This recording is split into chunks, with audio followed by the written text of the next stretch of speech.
Welcome to A Different Frame. I'm your co-host, Anisha. And I'm Kendra. And this is a podcast for the people, by the people. Now, this show is made possible by Alabama Values Progress, a media advocacy organization that is dedicated to breaking the cycle of misinformation during the times where the truth is hard to find. So pretty much, y'all, we're delivering facts, data, and receipts on what's happening in Alabama. In today's episode title, well, isn't it about time? Alabama's leisurely stroll toward grocery freedom. We're almost there, y'all. We are joined by Akiesha Anderson and Carol Gundlach of Alabama Arise. So let's dive into today's episode. But Kendra, why don't you tell everybody what do we have on tap? Yeah, hey y'all. So today we'll discuss something that usually doesn't pop up at the dinner table: grocery taxes. You know, that little extra you pay every time you're at the checkout line in your supermarket. So it might not seem like a big deal at first, but when you really think about it, it's a bigger problem than most people realize. And today we're joined by Akiesha Anderson, who is the Policy and Advocacy Director at Alabama Arise, and she leads the team of policy advocates and analysts who are committed to improving the lives of Alabamians who are marginalized by poverty. And we are also joined by Carol Gundlach, who is the Senior Policy Analyst at Alabama Arise, and Carol focuses on issues that are related to budgets and taxes and has worked for Arise for the last decade. So it's important to note that in Alabama, we're also celebrating the fact that Alabamians finally received a small amount of relief from sales taxes on groceries. On June 1st, the Alabama legislature passed HB 479, which was sponsored by Representative Danny Garrett and a host of co-sponsors, that would decrease the state sales tax by 1% starting in September of 2023. And then if the Education and Trust Fund receipts grow by 3.5% year over year, then Alabamians will see another 1% cut in 2024. Y'all, a sidebar is that the Education Trust Fund is the state's education budget, and currently the ETF gets about $600 million per year from state sales taxes. Cutting the sales tax in half would estimate to about $300 million from the education budget. So thank y'all so much for joining us today. Yes, no, thank you. Thank you for joining us. And before we dive in, I just want to take a moment for our listeners who aren't familiar with the grocery tax and just give a quick 411. In plain terms, the grocery tax is the additional amount you pay at the grocery store, which is part of the overall sales tax, which is added on the price of your groceries and collected by the state. Now, Kendra mentioned the passing of HB 479. I told you all we're almost there, which will provide some relief, but Alabama is still one of 3 states that taxes groceries. Just to point out, the other 2 states are Mississippi and South Dakota. In Alabama, there's also additional taxes that varies based on your county and municipal government. So pretty much your county and municipal government have their own tax rate and that they can impose, causing the average local sale tax rate to Alabamians to be a little bit over 5.5%. Meaning that many Alabamians are paying oftentimes more than 9% taxes on groceries. Now, it might not seem like a big deal, right? After all, it's just a few extra cents, on dollars, right? Wrong. The problem with the grocery tax is that it doesn't care whether you are a millionaire or a thousandaire. Yes, I said thousandaire. I made up a word. But the point is, no matter how much you make, the tax is the same for everybody. So imagine the millionaire buying a box of cereal and a person that's struggling to make ends meet buying the same box. From the millionaire's, vantage point, the tax is hardly noticeable. But for someone who's on a tight budget, which I have been there, it is very noticeable. And that money could be used for, other essentials. And it just isn't fair. And I also want to point out that the grocery tax is not only about fairness. It is also about health, y'all. When people have to pay, more for their groceries because of taxes, they might decide to go, for a cheaper, less healthy food option. I've also been there. And this is particularly the case among, low income communities. This is a significant public health concern. It's like, if we think about it, it's almost like grocery taxes could be quietly pushing people towards unhealthy diets. And this further, exacerbates the health issues that are prevalent in communities that are also more prone to issues such as diabetes, high blood pressure. So when we get down to it, we got to ask ourselves, should we really be taxing basic stuff like food? the same way that we tax other goods or luxury goods. And I don't think so. And at the end of the day, how we handle taxes say a lot about us as a society. By making grocery taxes fair, we're saying, we care about everyone, no matter their income. And we're saying that we want to make sure everyone can afford food, especially healthy food options, right, y'all? Yeah, that's a great point, Anisha. Food is a basic necessity for everyone, regardless of their income level, and taxing groceries places an unnecessary burden on low-income families who are already struggling to meet ends meet. Yeah. Let's see. So some people may be tuning in and wondering, okay, so what's the solution? Why not just eliminate the grocery taxes altogether? That definitely may seem like the obvious answer, but it's not that straightforward. States rely on these revenues to fund various public services. However, tax policies can and should be restructured to minimize the burden on those that are least able to pay. So, Akiesha, while the state did not pass a full abolishment of the state's grocery taxes, they did make a few great strides. Yes. So, what were the biggest wins for Alabamians with the bill that passed? Yeah, I'm happy to answer that, but I am just super grateful for the way you all summed up this issue. You all are absolutely correct that the grocery tax in many ways is a tax on survival, that everybody has to eat. There are absolutely implications between food and health and just a variety of things. And yes, Alabama has a very regressive tax system, which means that those who are least able to pay oftentimes have to pay more than they, in my mind, should in taxes, including things like grocery tax. And so with HB 479, what essentially happened is we took a first step forward towards reducing the state level grocery tax by 2 cents. So currently the state taxes groceries at a rate of 4%, which is 4 cents added per product. And so we have cut that in half. 1% or 1 cent will be taken off this September. Another cent will be taken off next September, assuming that certain projections are made regarding the Education Trust Fund. But this essentially means that everyday families will experience relief when they go to the grocery store. And so at a 4% grocery tax rate, the average Alabama family of four can expect to spend about $600 a year on the state level grocery tax alone. When you add in the local level grocery tax as well, that is over $1,000 per family. And so one big relief, for families is just that extra $100 saved to their pocket. And so obviously, $600 divided by 4 is $150, but that's a big relief for many people. And so that is the first step right now that has happened with the state level grocery tax and HB 479. That is what it has done for Alabama families. Oh my gosh. So I just want to take a moment to say thank you to Alabama Rise and other orgs that have been advocating for this, right? And are continuing to advocate for the abolishment of the grocery tax. And finally, at some point, folks have seemed to, begin to explore the simple question: should basic necessities like food be subjected to the same tax structures as these other goods? And, on one hand, you have the argument for the abolishment of grocery tax, pointing at how it disproportionately impacts, low-income families, or how the fact that food is a basic human necessity. And let's not forget the public health issues. We talked about that.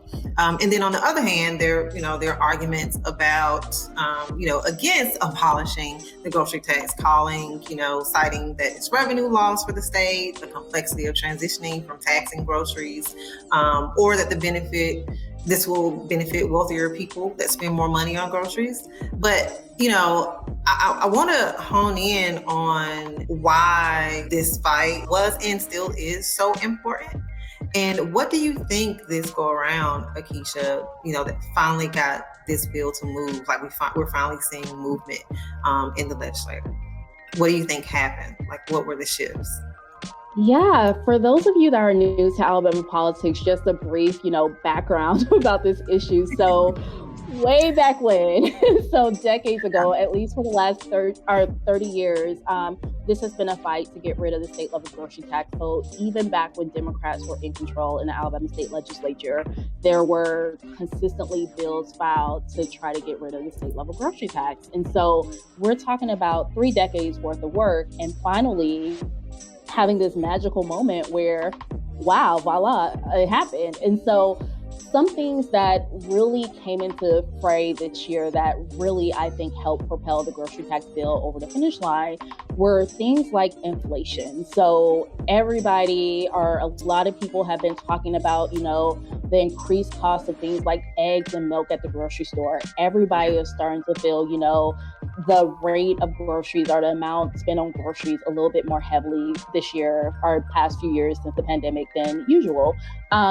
Also, we have had an influx of money to our budgets. I'll let Carol kind of dive in a little bit more about why that is, but one possible reason is because of internet sales tax. But we have had an influx of money in our budget, and so we have had more money than we've known what to do with. And granted, Arise definitely believes that, there can always be more money spent towards actual education, which is something that we will continue advocating for. But this convergence of having an excess of funds in the legislature trying to think of ways to provide rebates to families. So at the beginning of this legislative session, there was a lot of talk about giving families a rebate check of an amount higher than what was ultimately passed. But all amount, Akiesha, it was like 400, and then we end up getting how much, Kendra?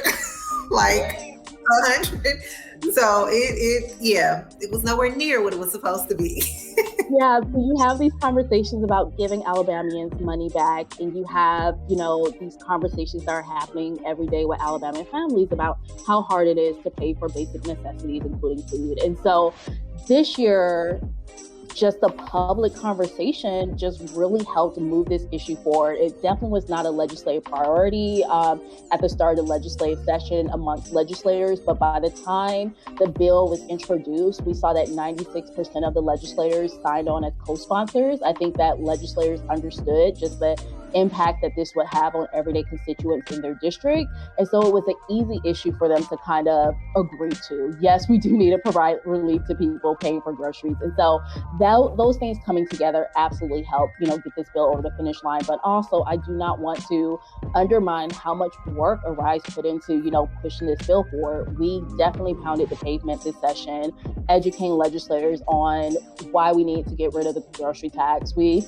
wanted to get rid of all 4 cents, but, we got somewhere near moving in that direction. But educating them on things like why certain proposals they were discussing early on were problematic. So they initially wanted to limit this legislation to WIC foods, which is a problem. There are a lot of foods that aren't WIC eligible that, everyday people eat on a regular basis. You can't make a spaghetti dinner with, WIC only products. And so there was a lot of education that took place throughout the session that really helped move this bill forward as well. We're seeing an influx in our budget because for a couple of reasons. One is, interestingly, as we kind of recovered from the COVID recession, we saw incomes rise. Everybody knows that salaries are inflating, which is a good thing. But that also means that people are paying more income taxes. And as people have more money, they're spending more money. So people are going out and buying those essentials and paying sales tax on them. And then Alabama, like a lot of states, has started collecting voluntary taxes on internet sales. And as we all know, while we were stuck at home, people were spending a lot of money on the internet. All of that, yeah, me too. all of that kind of combined, because those are all taxes that are earmarked for the education budget, as is the grocery tax. All those taxes go only into education. And so that meant that the education budget had a sudden infusion of additional income taxes, additional sales taxes, and the new internet tax, which also incidentally helps the general fund budget that funds everything else in the state. So legislators surprisingly found themselves in a position where they had money to spend. And they had money to give back to taxpayers. And I think that what Arise did and what our allies did was make a really good case that rather than sending everybody a $400 check, no matter how rich or how poor you were, that we could cut the grocery tax, which would give people an ongoing tax break year after year, week after week, and that would benefit people who have the lowest incomes the most, because those are the people who are really stretching their dollars so that they can buy the necessities like food. And I think legislators heard that message. And so it really, it was one of kind of those perfect storms where we were able to do something we've been trying to do for a long time, because really all of the elements came together. Thank you, Carol, for sharing that, how it kind of worked in the background. And also thanks, Akiesha, for bringing up the increase in the overall cost of groceries. With that being said, I want to take a moment to dive further into food insecurities and talk about that, which includes access to healthy food options, knowledge around nutrition, or even just basic skills in preparing healthy meals. And we all know that Alabama is no stranger to the ongoing issue of food insecurity, which is a systemic problem affecting a significant portion of our state's population. And we know that it's about 17% of Alabama's population, which includes 1 in 4 children that struggle with food insecurity. So reducing the grocery tax undoubtedly brings an immediate benefit to struggling families by reducing the cost of food. With less financial strain on buying groceries, families will have a little more room to maneuver their tight budgets. So I want to pose this question to Carol. So what are some factors that contribute to food insecurity in Alabama, and what are some of the additional pathways to start addressing the issue? Oh my goodness, that is a big, big question. The grocery tax is obviously one of the issues, and it's one of the ones we can address here at the state level. But there are many more complex issues that address food insecurity. The first and simplest is simply poverty. That Alabama has a disproportionate number of people who are low income and a disproportionate number of children who are affected by poverty. And, no matter how hard you can stretch your money, if there's only so much, there's only so much. We have also seen during the pandemic some increases in SNAP food assistance, what people call food stamps benefits. And those were cut back after the state of emergency ended. So an awful lot of people in Alabama just in the last couple of months has seen their SNAP food assistance cut fairly significantly. And we would hope the grocery tax cut would help make up for that. It's not going to solve it. That's an issue we've got to fight at the federal level, and that, Arise is gearing up for. But people certainly have been hurt that way. And then there's just been the inflation in the cost of food, which every single one of us notices when we go to the grocery store. That's also not an easy problem to solve, but it's one that all of our policymakers at the state and federal level need to be trying to figure out how to solve.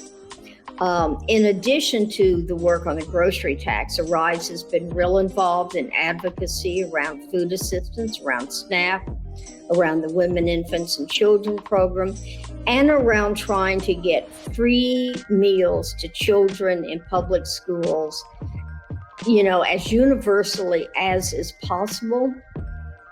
And to get those summer benefits like pandemic EBT out there to low-income children. All those are going to help. They're not going to solve the problem, but they're going to help. Yeah, no, definitely. Thank you, Kendra, for bringing in that intersection, food insecurities, and Carol for just expounding on that and how the grocery tax is just a part of the issue. And we definitely, have work to do. And thank you for all the work that Arise is doing. And that, we definitely have work to do to make sure that we are addressing food insecurities in our state. Ideally, we would like to see, the grocery tax, be completely abolished. And we know, Akiesha, as you mentioned, that this has been a long journey. It took years for us to get this legislation, and it takes time and persistence, right? Persistency to get like policy change. And so I want to pose this question to you and Carol. What are some of the things that people can do to help organizations like Arise, or can do to advocate, for their, the grocery tax to be abolished and to keep this going, this movement going? Oh, that is a wonderful question. The first thing people can do is join Arise. We are a membership organization, and we represent our members. They decide what issues we work on. The grocery tax is incredibly important to our members. And so joining Arise, and you can go to our website, it's alarise.org, and sign up to become a member. The second thing people can do is talk to your elected officials. Talk to your elected officials at the state level, your senators and your representatives, and we can help you do that. We can help you figure out who they are and what to say, and we have all these high-tech ways that you can communicate with them. But let them hear what matters to you. Same thing's true at the federal level. And while we're talking about the grocery tax here, in the next year, Congress is going to reauthorize the Farm Bill, which doesn't sound like it's about food, but it is, because that's what funds the SNAP program. And hopefully they're going to reauthorize the Child Nutrition Act. Both of those directly affect what food people can get at the local level. We're going to be telling you all how to weigh in with our members of Congress so that they represent the real interest of Alabamians, not the interest of, special interest. And so all of that is information that Arise can give you. The best way to get it, again, is to become a member. You'll get legislative updates, you'll get alerts, and you'll get neat high-tech ways you can contact members of Congress and members of the legislature without a whole lot of work on your part. Why don't you tell us how we can become a member of Arise? To become a member of Alabama Arise, you can go to our website. It's www.alarise.org, ALARISE.org. And there will be a little box there that says become a member. Just click on it. Our membership dues are very low because we want as many members as we can possibly get. We've got, at this point, Akiesha, you can tell me if I'm wrong, we've got a little bit less than 2,000 individual members and about 150 organizational members, mainly churches and congregations. Just click on that box and you can become a member of Arise. And then what you'll get for being a member is you will get lots and lots and lots of information about what's going on in the state. Because we work on a lot of issues, not just on taxes or grocery taxes or food insecurity. We work on a wide array of issues. You'll get lots of information on that. You'll get action alerts. We've got one out there today asking people to call the governor in order to get her to expand Medicaid. You'll get those kind of action alerts. You'll get daily digest of newspaper reading so you can stay up on the events of the day. And you will be able to make your voice heard along with thousands of other people in the state who care about these issues as much as you do. It's a great community.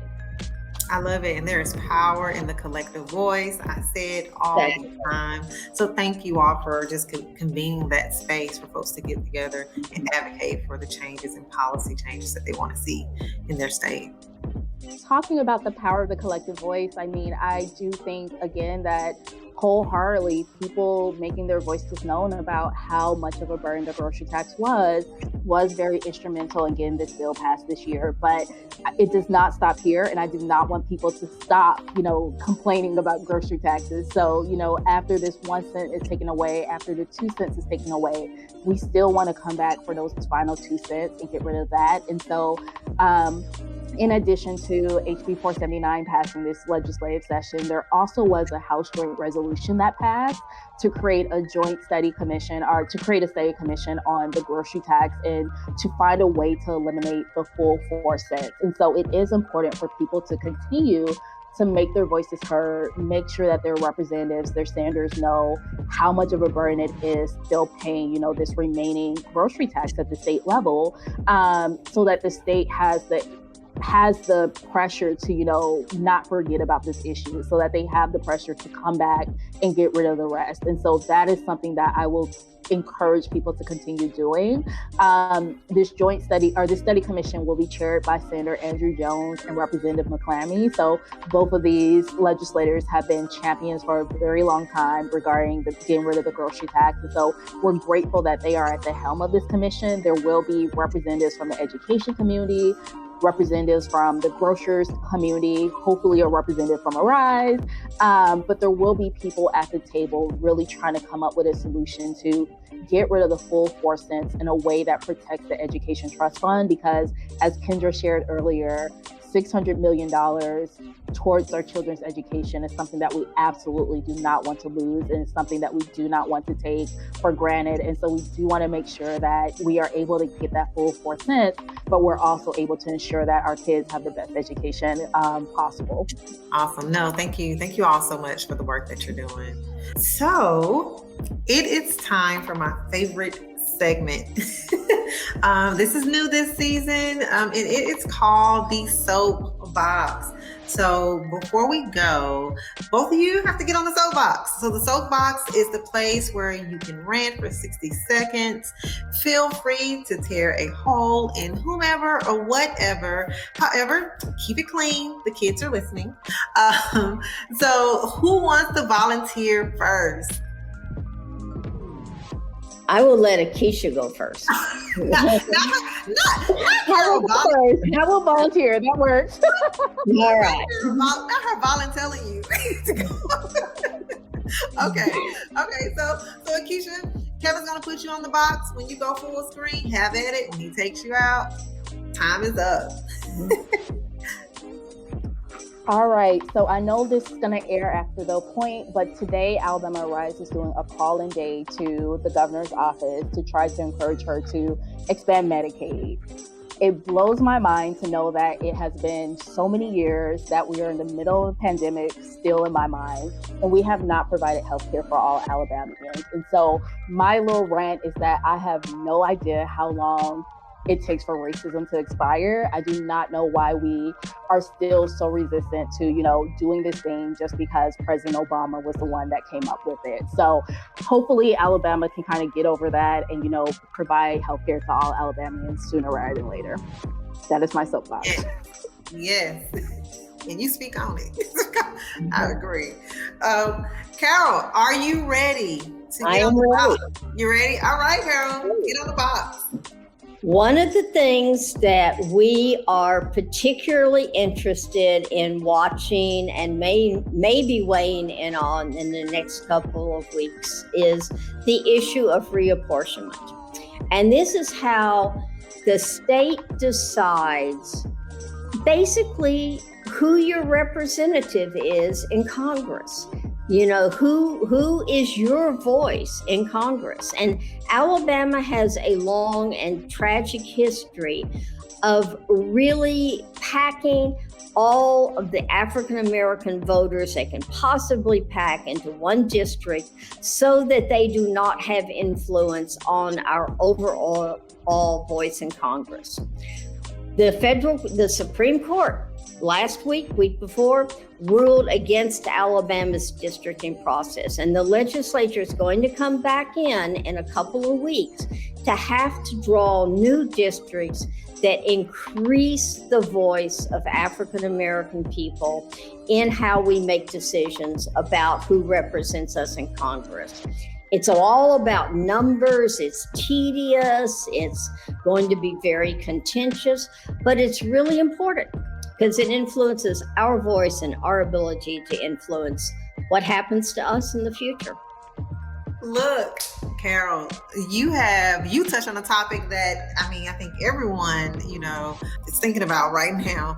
I think the session starts at least July 17th, and we are supposed to have maps by July 21st. For our listeners and viewers, if you want to learn more about that, please check out our sister org, Alabama Values, their YouTube channel, AVTV. They have a series called They Better Get These Lines Right, and it breaks down everything from what role does redistricting play? How does the process work? What's the deal with these cases? How can you get involved? All of these things. So thank you so much for bringing that up, Carol. So Akiesha and Carol, thank you both so much for joining us and sharing your invaluable knowledge with us on the importance of removing the grocery tax and helping Alabama families. Yes. And so to our listeners, you may be wondering how you can stay connected, get involved, and stay informed around addressing issues or on issues that's happening in Alabama.